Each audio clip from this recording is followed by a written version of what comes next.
Hello, everybody, and welcome to another edition of the Motown's Wrestling Review.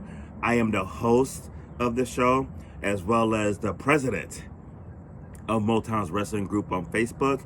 If you're not part of the group, make sure you join. And today we are talking about Monday Night Raw. And I'm sporting the Undertaker because from what I hear, like, I really get a lot of NXT. My mom watches it and everything, keeps me updated. But from what I hear, this man right here on Tuesday is going to whoop that trick. Whoop that trick. And congratulations to Trick Williams, though. From what I hear, at Summerversary, he still is the TNA World Champion, so congratulations. But today we're talking about Monday Night Raw. And Monday Night Raw had the Judgment Day arriving, and Dominic went to valet park the car, and then out comes the stalker, AJ Styles.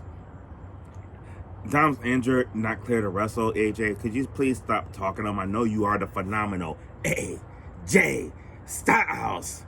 But this stalking thing is beneath you. You're better than that, AJ. Let the man heal. Then we had the show kickoff with CM Punk in the ring. Great pop and everything for CM Punk. And he's cutting a pretty good promo about his match coming up with Gunther, his shot at the world title, taking a shot at Gunther. And then out comes Gunther. And man, and this actually I think is a good feud for Gunther as well as CM Punk, because we're not getting a mixed reaction. Like, the fans are definitely 100% behind CM Punk.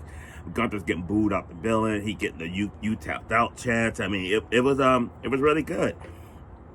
I like what Gunther had to say about best of the world. Like, CM Punk said he's the best of the world because all the fans chant his name.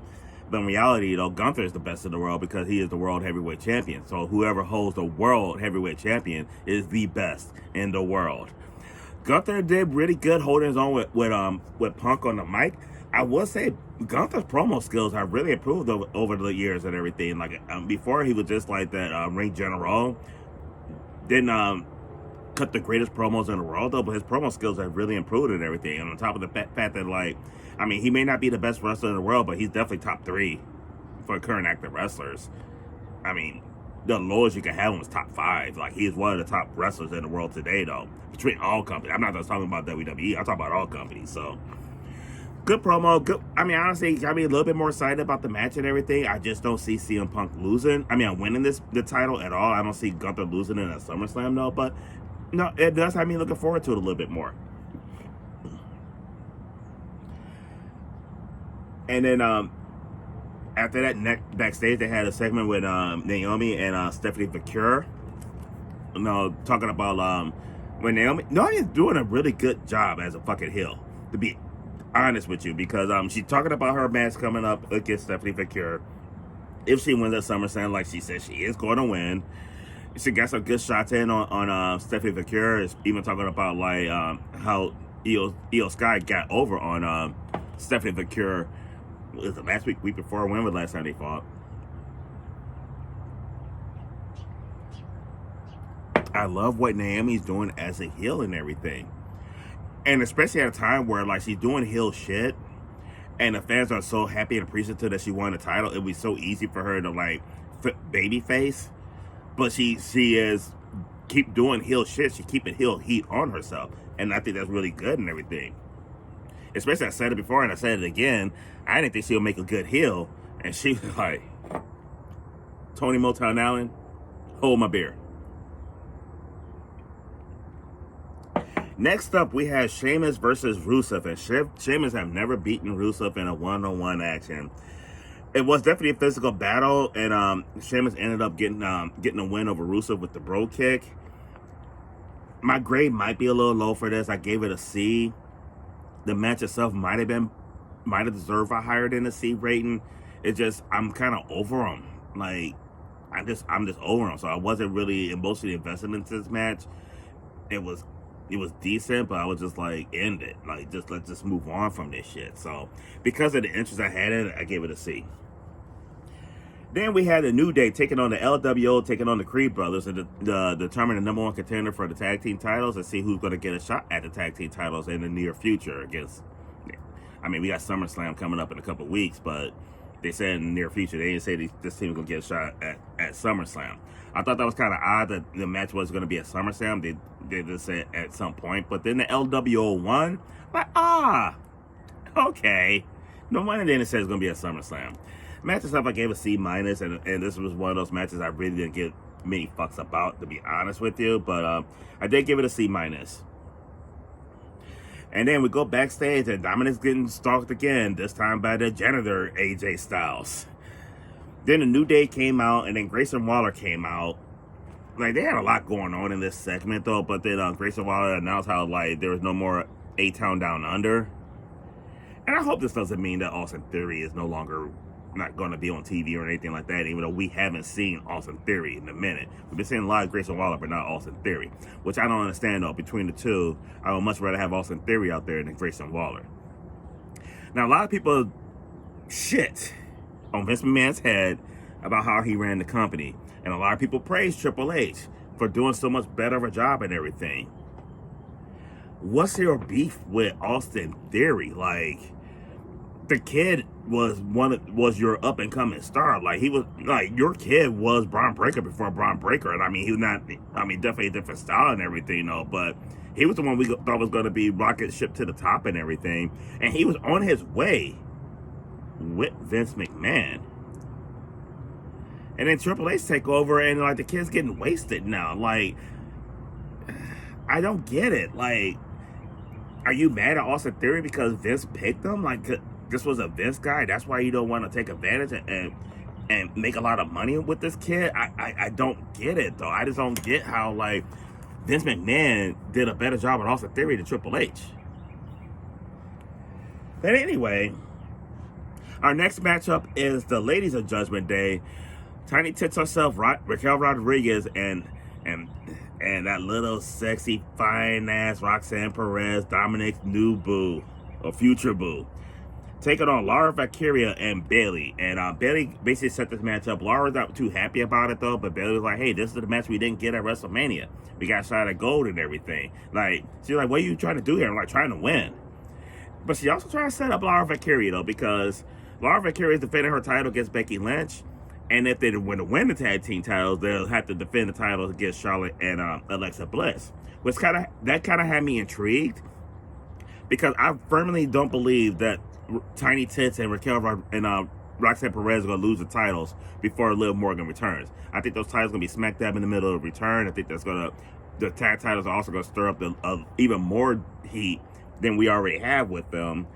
Because by the time that she returns and everything, Roxanne and Raquel will be one of the better tag team champs that we've had.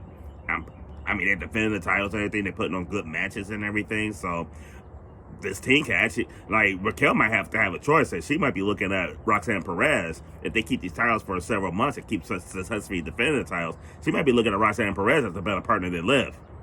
And Dominic might be looking at that fleshlight Roxanne Perez being a better fleshlight than Liv Morgan as well, too. Because Dominic could put it on her. Like,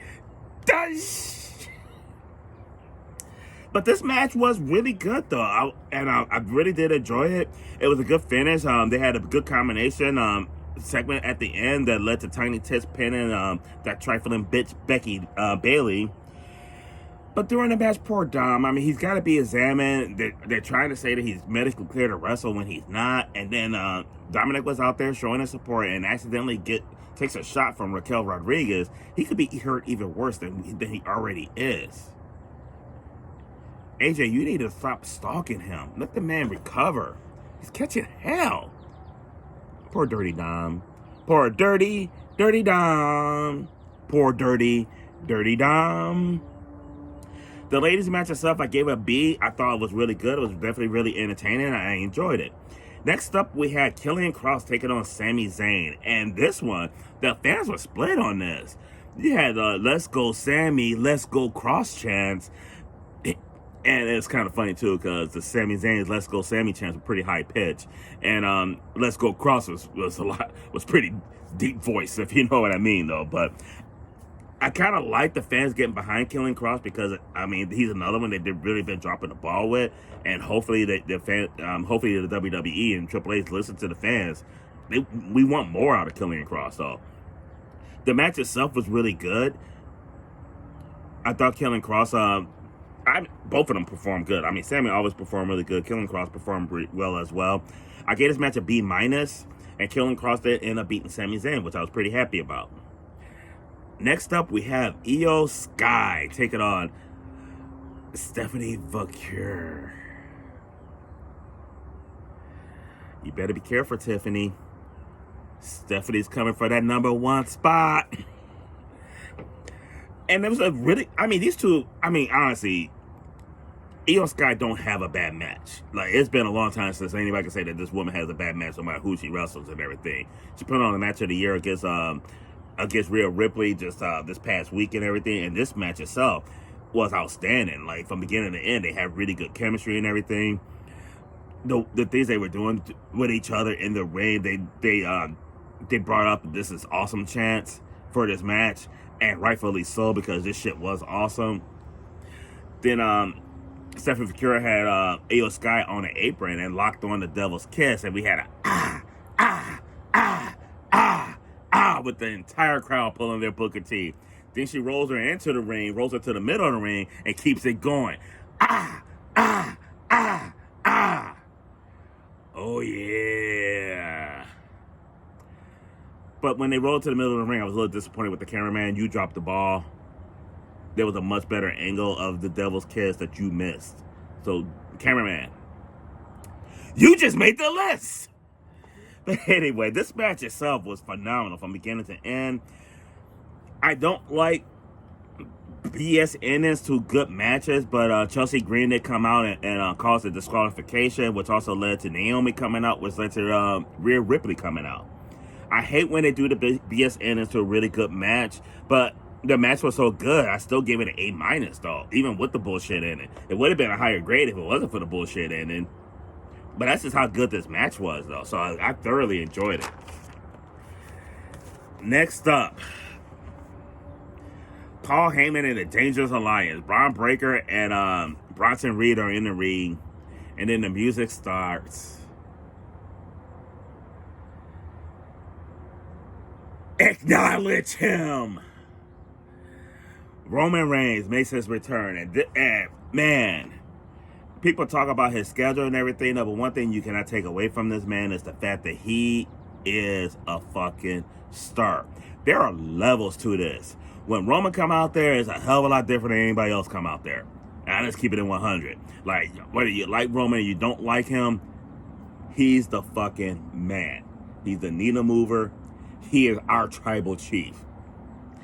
And it was kind of funny because in this, I mean, he cut the... Paul Heyman was trying to, like, basically, like, say, like, hey, for the most part, let's let bygones be bygones. Stuff's going to be gone for a long, long time. We need leadership over here and everything. And Roman, like, a few years ago, he might have, that might have been a good point and everything, but a few years ago, he might have called him a wise man for that. But he's not a wise man anymore. And Paul Heyman don't understand, like, Paul Heyman was building a faction when they were a bloodline. You don't build bloodline. Like, they weren't created by Paul Heyman. God created that bloodline. And they talked about, like, how Paul Heyman takes credit for creating the tribal chief.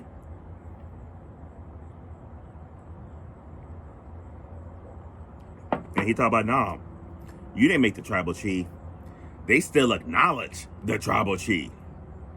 And talking about how Paul Heyman didn't have a hand in any of helping him keep the title for 4 years. No, the Usos helped. Solo helped. Like, even Sami Zayn helped. Which I was just kind of like, no lies detected. No lies detected at all. I'm not sure if that was like a good thing to point out if you try to make yourself look strong, because you had a 4-year title run and you did point out all the reasons why it went 4 years. Like, you did have a lot of help. I mean, you the man. You my tribal chief. But man, you had a lot of help. That's for goddamn sure. But it was, and then he was like, I almost forgot. Houston, Texas. Acknowledge me. And I swear to God, that roof almost left the goddamn building. Really, really good promo, really good segment. I did like, I mean, Roman also pointed out how, like, Paul Heyman messed up the bloodlines by choosing a friend, and especially a friend that he hasn't talked to in over a decade. I mean, that is where this shit went downhill. I mean, and it's kind of funny. You gotta give CM Punk his props. I mean, even though CM Punk got fucked as well as WrestleMania, a lot of people for years tried to bring down the bloodline. And CM Punk did it. Give that man his props. So it ended up, of course, with Roman Reigns delivering a Superman punch and then started the brawl and everything, in which case Jey Uso came out to help out. So Jey Uso came out, the Dangerous Alliance win, and now we're yeeting. Kind of a little disappointed, though, because the only yeet we got was a little bit after the match, and he wasn't really yeeting either because he just got done fighting. Like, why was Jey Uso not shown earlier? Why we did not get a Jey Uso entrance? Why couldn't we yeet a lot more with Jay? I mean, I was a little disappointed with that. I'm going to let it slide. I'm expecting to yeet next week. I'm expecting next week there's going to be announced that Roman Reigns and Jey Uso is going to take on the Dangerous Alliance. That's what I'm guessing. That's not a prediction. That's a spoiler. But before we wrap this up, you know, I always like to cover my match of the night, moment, and tap out. I'm going to do a match first, which is Stephanie McCure versus Io Sky. And it's kind of crazy, though, because before that match, the women's tag team match with Raquel Rodriguez and Roxanne Perez was the better match, though. So the women are still doing it, though. On Monday Night Raw, the top 2 matches were both women matches. So shout out to the ladies. My tap out was something I didn't really cover because it was not even worth covering. That was Becky Lynch's promo. Fuck that bitch, Becky. They could have done without that shit. If they didn't have that promo, I wouldn't have had to tap out in this show, to be honest with you. But my moment of the night was our tribal chief, Roman Reigns. There's levels to this. There's levels to this. And whether you like him or you don't like him, whether you like his schedule or don't like his schedule, there are levels to this, and you need to acknowledge him.